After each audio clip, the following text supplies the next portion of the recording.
घर अगर छोटा हो या किचन बहुत छोटा हो, नॉर्मली आजकल के जैसे अपार्टमेंट्स में बहुत बड़े किचन हमें नहीं मिलते हैं एंड रूम्स भी थोड़े से कम बड़े होते हैं। तो अगर ऐसी जगह पे आपने सामान ठीक से नहीं रखा हो या अरेंज नहीं किया हो तो आपको ना काम करने में डेफिनेटली परेशानी होगी। स्पेशली किचन में अगर आपने सारी चीज़ें ठीक से अरेंज करके नहीं रखी हो, सारी चीज़ें यहाँ वहाँ रखी हो और जो आपको कुकिंग के टाइम पे ढूंढना पड़ता हो, तो इसमें आपको बहुत ज़्यादा टाइम भी वेस्ट होता है और कई बार ना फिर काम करने का मन नहीं करता है।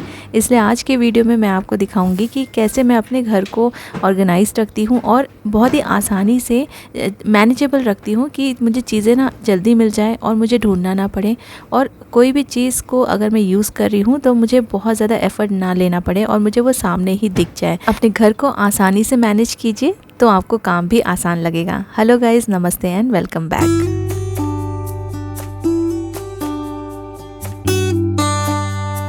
अभी रिसेंटली मैं यहाँ किचन में एक ऑर्गेनाइज़र यूज़ करती थी जिसमें मैं अपने जो स्क्रबर्स होते हैं, ब्रश होते हैं, बहुत सारी चीज़ें, मैं छोटी छोटी चीज़ें यहाँ पे रखती थी। लेकिन वो प्लास्टिक का ऑर्गेनाइज़र था, थोड़ा जल्दी ख़राब हो गया और उसको मैंने हटा दिया है यहाँ से। बट अभी फ़िलहाल मैं कोई भी नई चीज़ ख़रीदने के मूड में नहीं हूँ, क्योंकि घर में ना बहुत ज़्यादा सामान हो जाता है और रखने में परेशानी होती है। जो ऑलरेडी मेरे पास है उनको ही यूज़ करके अपने सिंक एरिया को ऑर्गेनाइज़ करने का कोशिश कर रही हूँ मैं। हो सकता है कि ये अच्छा लगे और ये कंफर्टेबल भी हो मुझे यूज़ करने में। तो ये धीरे धीरे जैसे मैं यूज़ करती जाऊँगी तो मुझे समझ में आएगा कि ये अरेंजमेंट अच्छा है या नहीं है। तो यहाँ मैंने कुछ ऐसे कंटेनर्स यूज़ किए हैं जो मेरे पुराने कंटेनर्स हैं, जिनके लिड नहीं है, और यहाँ पे मैंने इनको, एक कंटेनर को मैंने थोड़ा छोटा सा होल कर दिया है और यहाँ पे हुक के हेल्प से इसे अटका दिया है, क्योंकि ये प्लास्टिक के हल्के कंटेनर्स हैं और अगर आप इसमें कोई भी सामान रखेंगे तो ये यहाँ वहाँ गिर सकते हैं। इसलिए मैंने इसे एक होल करके हुक के हेल्प से स्टिक करने की कोशिश की है, जो कि मैं रिमूव भी कर सकती हूँ जब भी मुझे इसे वॉश करना हो। अगर मैं किसी चीज़ से इसे चिपका देती तो फिर मुझे रिमूव करने में मुश्किल होता, और वॉश तो इसको करना ही पड़ेगा टाइम टू टाइम, क्योंकि हम जिसमें ब्रश रखते हैं वो कंटेनर्स भी गंदे होते हैं। तो इसलिए हुक के हेल्प से यहाँ पर अटका दिया है। एक और सेम कंटेनर रखा है मैंने, और इसमें मैं रखूँगी अपने कुछ वॉशिंग लिक्विड, जैसे कि ये vegetable and fruits washing liquid है, और जो नॉर्मल हमारा जो विम लिक्विड है वो भी मैं यहाँ पे रख दूँगी। तो ये दोनों ही बॉटल्स इसमें इजीली फिट हो गई है। अब एक मुझे चीज़ रखनी है जिसमें मैं अपने बर्तन धोने का ब्रश रख सकूँ। तो मेरा जो पुराना ऑर्गेनाइज़र था जिसमें मैं ब्रश रखती थी, उसका ये वाला पोर्शन अच्छा था, इसको मैंने रख लिया है, ये ख़राब नहीं हुआ था। बाकी जो ख़राब हो गया वो मैंने हटा दिया है। एक ये छोटा सा होल्डर है, ब्रश होल्डर है, इसको मैं रखती हूँ यहाँ पे, हैंग कर देती हूँ, यहाँ हुक्स है नीचे, तो इसको ये यहाँ पे हैंग कर रही हूँ, और इस पर मैं रखूँगी जो मैं सिंक वॉश करने का जो मेरा ब्रश है उसको मैं सेपरेटली यहाँ पर रख दूँगी।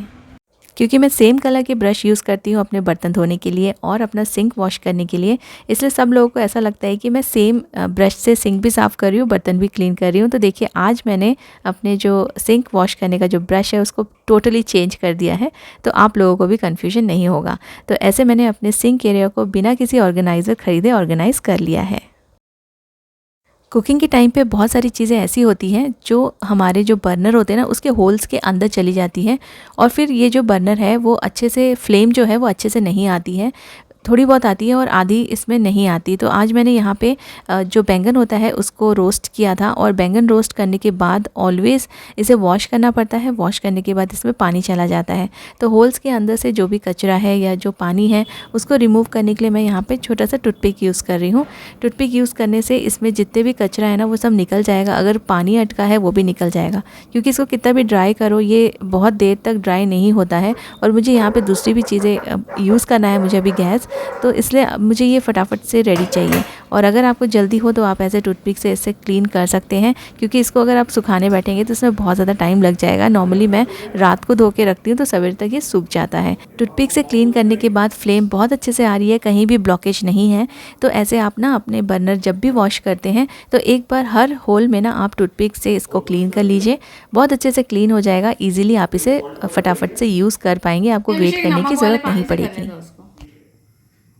मुझे ऐसे मेटल की अलमारी जो होती है ना काफ़ी यूज़फुल लगती है। इसमें काफ़ी सारा सामान हम लोग स्टोर करके रख सकते हैं अगर हमने अच्छे तरीके से स्टोर किया हो, क्योंकि इसमें लिमिटेड स्टोरेज रहता है। तो अगर आपने कपड़े बस ऐसे ही इसमें डाल दिए तो आपको जगह डेफिनेटली कम पड़ेगी, और जब आप निकालेंगे ना तो नीचे के कपड़े भी ख़राब हो सकते हैं।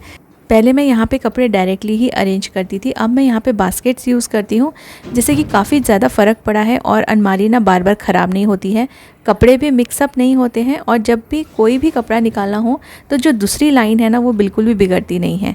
इसलिए आप ऐसे बास्केट्स या फिर आप कार्डबोर्ड बॉक्सेस यूज़ कर सकते हैं या फिर आप बैग्स भी यूज़ कर सकते हैं, जो कपड़ों के बैग्स आते हैं। आजकल तो बहुत सारी चीज़ें अवेलेबल हैं, तो मैं यहाँ पे मिक्स मैच करके कहीं थोड़ा सा बास्केट यूज़ करूँगी, कुछ बैग्स यूज़ करूँगी। लेकिन ये सारी चीज़ें यूज़ करने से मेरे जितने भी यहाँ पे कपड़े रखे हैं वो सालों साल ये अच्छे रहेंगे, बिल्कुल अलमारी आपकी बिगड़ेगी नहीं। क्योंकि आप बिना बास्केट के रखेंगे तो आपको बार बार आपका जो अलमारी है ना या जो वार्डरोब है उसे आपको अरेंज करना ही पड़ेगा, क्योंकि ये सेटिंग ख़राब हो जाती है डायरेक्टली इसमें कपड़े रखने से। अब देखिए इतना सारा जो स्पेस है वो बचा हुआ है। मैंने बहुत सारा जो स्वेटर्स थे, मैं यहाँ पे नॉर्मली अपने गर्म कपड़े रखती हूँ, और यहाँ पे बहुत सारे स्वेटर्स मैंने एक बास्केट में रख दिए हैं। इनफैक्ट ऊपर में थोड़ा और स्पेस है और भी चीज़ें आ जाएंगी। अब यहाँ पे मैं एक ट्रांसपेरेंट बैग यूज़ कर रही हूँ। ये सारे बैग्स मेरे पहले के लिए हुए हैं, अभी मैंने कुछ भी परचेज़ नहीं किया है। ये सॉफ्ट बैग्स होते हैं तो ये बहुत ही इजीली आपके किसी भी वार्डरोब में या फिर अलमारी में फ़िट आ जाएंगे। तो आप इसे फ्लैट करके भी रख सकते हैं, लेकिन मुझे यहाँ पे 2-3 बैग्स रखने हैं, इसलिए मैं इन्हें स्टैंडिंग पोजीशन में रख रही हूँ। आपके यहाँ पे कितने कपड़े हैं और कितना स्पेस है उसके अकॉर्डिंग आप या तो फ्लैट रखिए या फिर आप ऐसे स्टैंडिंग पोजीशन में रख सकते हैं। तो देखिए मैंने स्टैंडिंग रखा है, इसको वर्टिकली रखा है, तो बहुत सारी चीज़ें आ गई हैं। मैंने यहाँ पे 3 बैग एडजस्ट कर लिए हैं।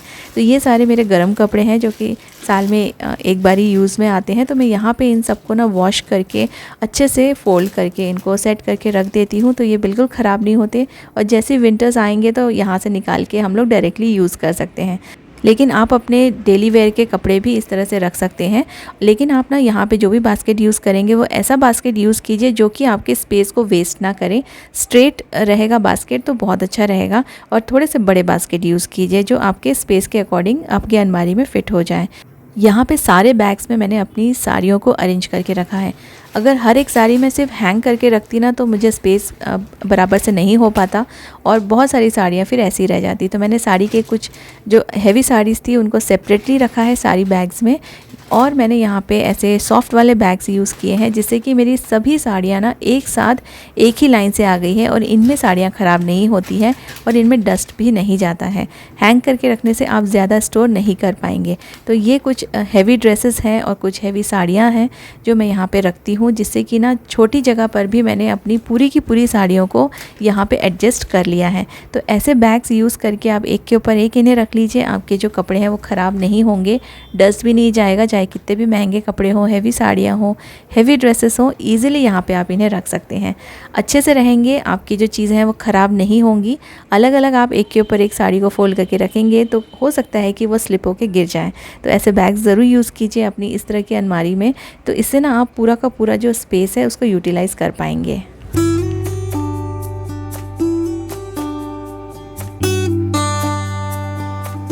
हमारे वार्डरोब्स होते हैं, कैबिनेट्स होते हैं या फिर ड्रॉर्स होते हैं, इनको कितने बार हम लोग को साफ़ सफाई करनी पड़ती है। लेकिन अगर आप कुछ चीज़ों का ध्यान रखेंगे तो ये भी ज़्यादा गंदे नहीं होंगे, और जब भी आप इसकी क्लीनिंग करेंगे ना तो आप 5 या 10 मिनट में इसको क्लीन कर पाएंगे। जैसे कि ये मेरी बेटी का ड्रॉर है, तो इसमें सारी चीज़ें मैंने ना छोटे छोटे बास्केट्स में रख दी हैं और नीचे मैंने इसमें पेपर बिछा दिया है, तो ये बहुत ज़्यादा गंदा नहीं होता है और ट्रे हटा हटा के ना फटाफट से साफ़ हो जाता है। अगर आप एक एक चीज़ छोटी छोटी चीज़ें इसमें रखते जाएंगे ड्रॉर्स में, तो देखिए आपको कितना ज़्यादा टाइम लग जाएगा। ऐसे में ना सिर्फ 5 मिनट लगते हैं और ये फटाफट से ये क्लीनिंग हो जाती है। और इसको और भी ज़्यादा आसान बनाने के लिए आप इसको न्यूज़पेपर बिछा दीजिए। इसमें मैंने जहाँ पे कलर्ड पेपर बिछाया था वहाँ आप न्यूज़पेपर बिछा सकते हैं, और जब भी आपको क्लीनिंग करना है ना बस न्यूज़पेपर निकाले और इसको फेंक दिया और फ्रेश न्यूज़पेपर लगा लिया। तो जैसे यहाँ पे ये वाला जो ड्रॉर है यहाँ पर भी कलर्ड पेपर लगा हुआ है, लेकिन फिर भी ना मैं यहाँ पे न्यूज़पेपर बिछा रही हूँ, तो मुझे ना आगे जाके जब भी सफाई करनी रहेगी तो काफ़ी इजी पड़ेगा। सिर्फ न्यूज़पेपर मुझे चेंज करना पड़ेगा, बाकी सारी चीज़ें एज इट इज़ रहती है। फिर आपको बहुत ज़्यादा समय नहीं लगता है क्लीनिंग करने में। देखिए यहाँ पे ना मैंने यहाँ जो पेपर सोप होते हैं हम लोग नॉर्मली बहुत पहले यूज़ किया करते थे, आजकल तो सैनिटाइज़र्स आ गए हैं, वेट वाइप्स आ गए हैं, तो वो सारी चीज़ें हम लोग यूज़ करते हैं। तो इसको मैंने यहाँ रख दिया है, इससे काफ़ी अच्छी खुशबू भी आती है। तो न्यूज़पेपर बिछा दिया और फिर आपका जो क्लीनिंग का जो काम है वो डेफिनेटली 50% कम हो जाएगा। और हम सब होम मेकर्स की यही तो कोशिश रहती है ना कि ये काम जल्दी से जल्दी निपटा लें और थोड़ा सा आराम भी कर लें। आप में से जो लोग मेरी बात से अग्री करते हैं कमेंट ज़रूर कीजिएगा।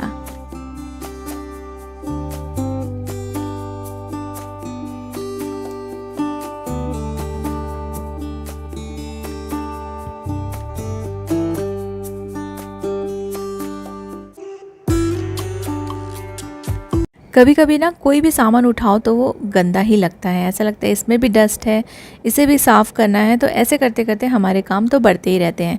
छोटी छोटी चीज़ों को बार बार क्लीन करना पड़ता है। जैसे हमारे रिमोट्स भी ऐसी चीज़ है जो डेली यूज़ होती है, हमारे हाथ लगते रहते हैं उसमें और उसमें स्टेन्स पड़ते रहते हैं, तो इसको भी बीच बीच में साफ़ करना पड़ता है। और इन सारी चीज़ों को साफ़ करने में भी थोड़ा सा हमारा वक्त चला जाता है, क्योंकि ये छोटी छोटी चीज़ें हैं ना, छोटी चीज़ों को साफ़ करने में ज़्यादा टाइम लग जाता है। तो इनको ना क्या कीजिए, आप पहले तो इसको साफ़ कर लीजिए अगर आपने बहुत दिनों से साफ़ नहीं किया है तो। और एक और प्रॉब्लम सॉल्व हो जाएगी, ये जो इसका पीछे से जो हम बैटरी डालते हैं, ये बार बार निकलता रहता है ना इसका लिड, वो भी प्रॉब्लम सॉल्व हो जाएगी। तो और हमारा जो टेबल होता है वो भी बहुत ज़्यादा गंदा होता रहता है, तो उस पर तो ज़रूर से आप कोई भी रनर या फिर टेबल क्लॉथ ज़रूर बिछाइए। ऐसे में ना आपको डेली आपका जो टेबल है उसको क्लीन करने की ज़रूरत ही नहीं पड़ेगी। तो मैं अपने सारे टेबल्स पे ना टेबल क्लॉथ या फिर रनर्स डाल के ही रखती हूँ। यहाँ पे मैं क्या कर रही हूँ ना, क्लिंग फिल्म लिया है मैंने, और जितने भी रिमोट्स हैं हमारे घर में उनको मैं कवर कर दूँगी इस क्लिंग फिल्म से। इससे क्या होगा कि ये गंदे नहीं होंगे, प्रोटेक्टेड रहेंगे। और जब भी आपको लगा कि ऊपर से ये बहुत ज़्यादा गंदा हो गया है, तो इसका जो ये रैपर है, जो प्लास्टिक है, उसको निकाल दीजिए और दूसरा आप इसको रैप कर लीजिए। तो इसमें आपका समय भी बचेगा। और ये देखिए, ये बहुत जल्दी से तो गंदे होंगे नहीं क्योंकि प्लास्टिक लगे हैं। और डेली इनको साफ़ करते रहने से तो बेटर है कि आप हफ्ते में एक बार इसका जो क्लिंग फिल्म है वो चेंज कर दीजिए निकाल के। और इसके जो पीछे से जो लिड बार बार निकल रहा था ना, जो लूज़ हो जाता है, वो भी नहीं गिरेगा। तो बहुत ही आसान हो जाएगा, आप इसको ज़रूर ट्राई करके देखिएगा। फ्रिज को क्लीन करना भी एक बहुत टाइम कंज्यूमिंग प्रोसेस है। फ्रिज में हम लोग कई बार ऐसी चीज़ें भी रखते हैं, कुछ लिक्विड चीज़ें जो थोड़ी सी झलक जाती है या फिर फ्रिज में गिर जाती हैं, तो उसके लिए भी ना एक बहुत ही आसान सी टिप मैं शेयर करूँगी। कोई भी ट्रे ले लीजिए, मैं ऐसा एक प्लास्टिक का ट्रे यूज़ कर रही हूँ, और इस जो डब्बा है ना, ये स्टील का डब्बा, इसमें मैंने रखा है सूप। तो सूप क्या होता है ना, यहाँ वहाँ झलकता है और पूरा फ्रिज गंदा हो जाता है। तो इसको ऐसी कुछ चीज़ें आप रख रहे हैं जिससे कि आपका फ्रिज जल्दी गंदा होता है, तो आप एक ट्रे रख लीजिए, उसके नीचे, बर्तन के नीचे, आपका फ्रिज बिल्कुल भी गंदा नहीं होगा। देखिए, हमेशा साफ़ रहेगा और टाइम वेस्ट नहीं होगा बार बार फ्रिज साफ़ करने में। एक और चीज़ हम लोग करते हैं कि 10 ग्लासेस निकालते हैं दिन भर, रात भर पीने के लिए। तो आप जो ग्लास यूज़ कर रहे हैं उसको दिन भर यूज़ कर सकते हैं। ऐसा एक ट्रे रख लीजिए आप अपने किचन के काउंटर पे या फिर डाइनिंग टेबल पे, और उस पे ना आप ऐसे ग्लासेस रख सकते हैं। अगर उसमें पानी है तो उसको कवर करके रख लीजिए। बहुत सारे ग्लासेस निकलने से बच जाएंगे, बर्तन कम निकलेंगे, तो टाइम कम लगेगा आपको बर्तन धोने में।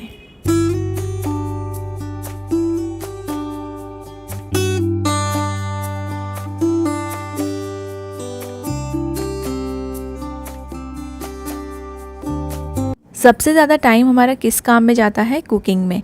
Most of the time home makers kitchen में ही अपना टाइम बिताते हैं, पूरा दिन वहाँ पे निकल जाता है। कुछ ना कुछ कुकिंग चलती रहती है, क्लीनिंग चलती रहती है। तो यहाँ पर भी आप अपना कुछ टाइम ज़रूर सेव कर सकते हैं। जैसे कि जो भी चीज़ें कुकिंग के टाइम पे लगती है ना, उसको अपने हाथ के बिल्कुल पास में ही रखिए। हैंडी रखेंगे तो आपका जो मूवमेंट है उसमें टाइम वेस्ट नहीं होगा। सारी चीज़ें आपको बिल्कुल गैस के पास ही मिल जाएगी, जैसे कि ऑयल हो गया, सॉल्ट हो गया, मसाले हो गए, टी, कॉफ़ी, शुगर, ये सारी चीज़ें ना बिल्कुल गैस के पास रखिए। आपका जो हाथ पोंछने का टॉवल है उसे भी बिल्कुल आप ट्राई कीजिए कि पास में ही रखिए। छोटी मोटी क्लीनिंग आप कुकिंग के समय ही कर सकते हैं। जैसे गैस में आपने खाना चढ़ा दिया है, थोड़ा सा टाइम है, आप अपने जो ऑयल की बॉटल्स है, घी की बॉटल्स है, उनको पोंछ के रख लीजिए, क्योंकि इसमें हमारे हाथ लगते रहते हैं, गंदे होते रहते हैं।